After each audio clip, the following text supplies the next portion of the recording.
Next, the mayor of York, Pennsylvania, was arraigned today for the murder of a young African-American woman during a race riot 32 years ago. Tom Bearden has the story. We support diversity! Last week, hundreds of young people marched through York, Pennsylvania.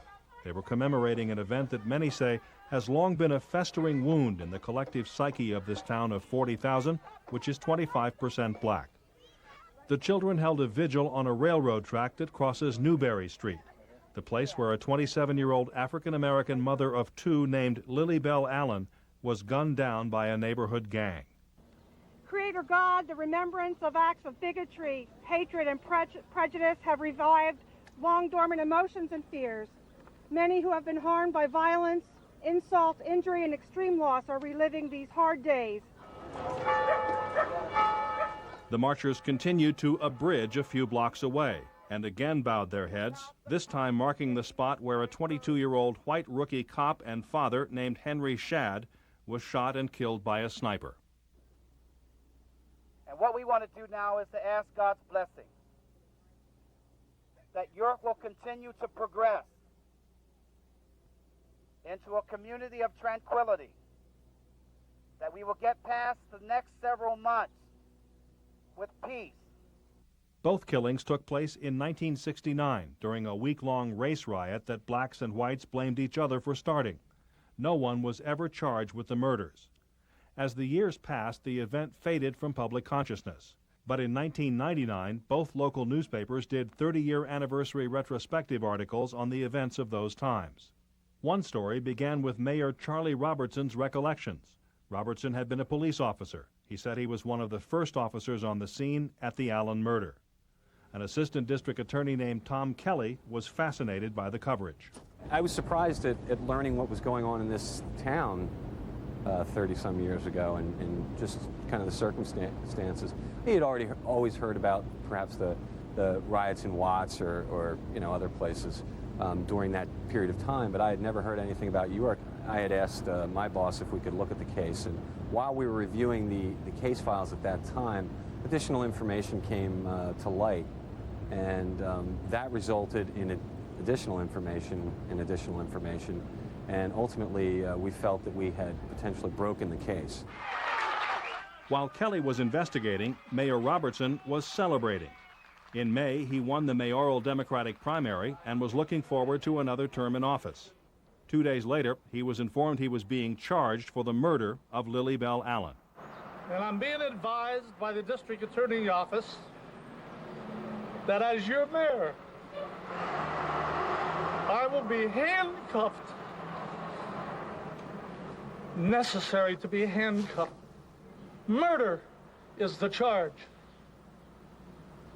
Murder is the charge. The mayor resisted calls to resign, but he pulled out of the upcoming election. The charges say witnesses told the grand jury that Robertson screamed "white power" at a rally during the riots, urged members of a street gang to defend their neighborhood with guns, and that he gave them ammunition.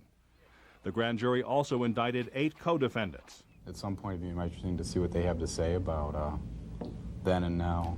Dennis Hetzel is the editor and publisher of the York Daily Record. He says the charges resulted from new evidence that surfaced in the last 2 years. One of the real breakthrough events in the case, as I understand it, was a member of the Newberry Street Boys, which is the white gang that allegedly was involved in the Lillie Belle Allen shooting. Donnie Altland committed suicide after he had been questioned by police. He left 2 cassette tapes behind, one for his family, one for the authorities. I have not heard those tapes, but from what I understand, there was information on those tapes that helped the prosecutors quite a bit. Mayor, you seem awfully good spirits to be I'm still the mayor of the city of York. The mayor admits and says he regrets screaming "white power," but denies the rest. In those days, it was black power, white power. The Olympic team won that year and went black power, all their runners. We had the Black Panthers going around. We had Detroit being almost burnt to the ground by the riots that they had between black and whites. York, at the same time, had tanks running up and down our streets. This wasn't an easy thing. Our city About a third of our city got burnt down. Richard Orr is one of Robertson's attorneys. Well, I think it's a very shallow case. I think primarily it's a case of abuse of prosecutorial discretion. Insofar as the only reason I believe the mayor is a defendant is the fact that he is the mayor. Were he just another employee, rather former police officer, I think that this charge would have never been brought against him, especially in light of the fact he's not being charged as a person who actually fired a round at Lillie Belle Allen. He's charged with having, the day before, had a conversation with someone who shot Lillie Belle Allen and allegedly having provided ammunition to this person he spoke with. Many York residents were stunned at the indictments. Some, particularly African Americans, welcomed the indictments as a chance for closure, none more so than the relatives of Lillie Belle Allen.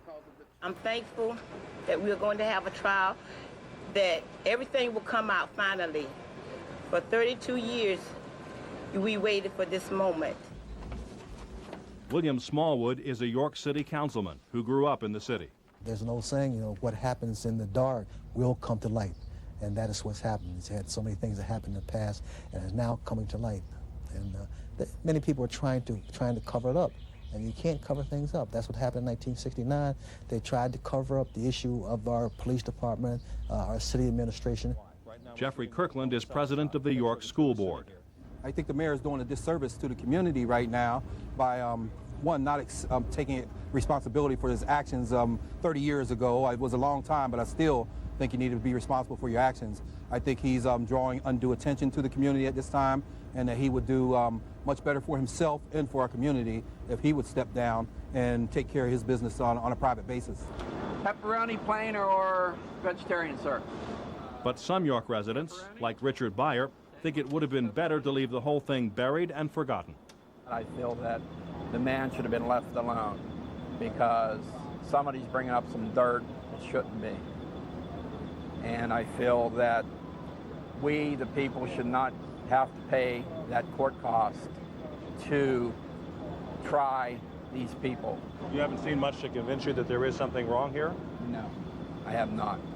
You think this is something that should have been left alone? I feel that it should have been left alone completely. Orr and Robertson both say the case is politically motivated, that a Republican prosecutor is out to ruin the Democrat mayor. Do you have any political motivation in pursuing this case? Well, none whatsoever. Our only motivation in pursuing this case is two individuals were killed. Two individuals that no one ever, found the killers. And certainly, with regard to the Lillie Belle Allen case, we found a number of people who, under the law, should be subjected to the criminal system and should be subjected to the homicide charges. This is not a Republican conspiracy. That's an absolutely frivolous claim.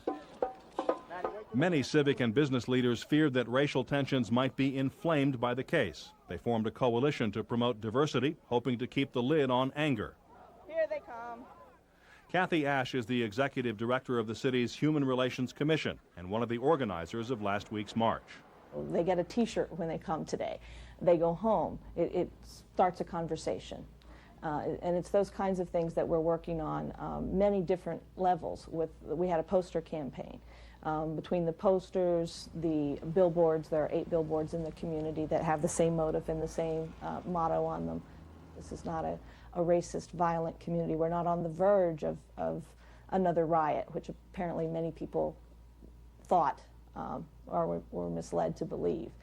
Today's arraignment continues a legal process that will take months and perhaps as long as a year to reach a conclusion. In the meantime, community leaders plan to organize more unity marches in hopes of easing racial tensions that continue to linger.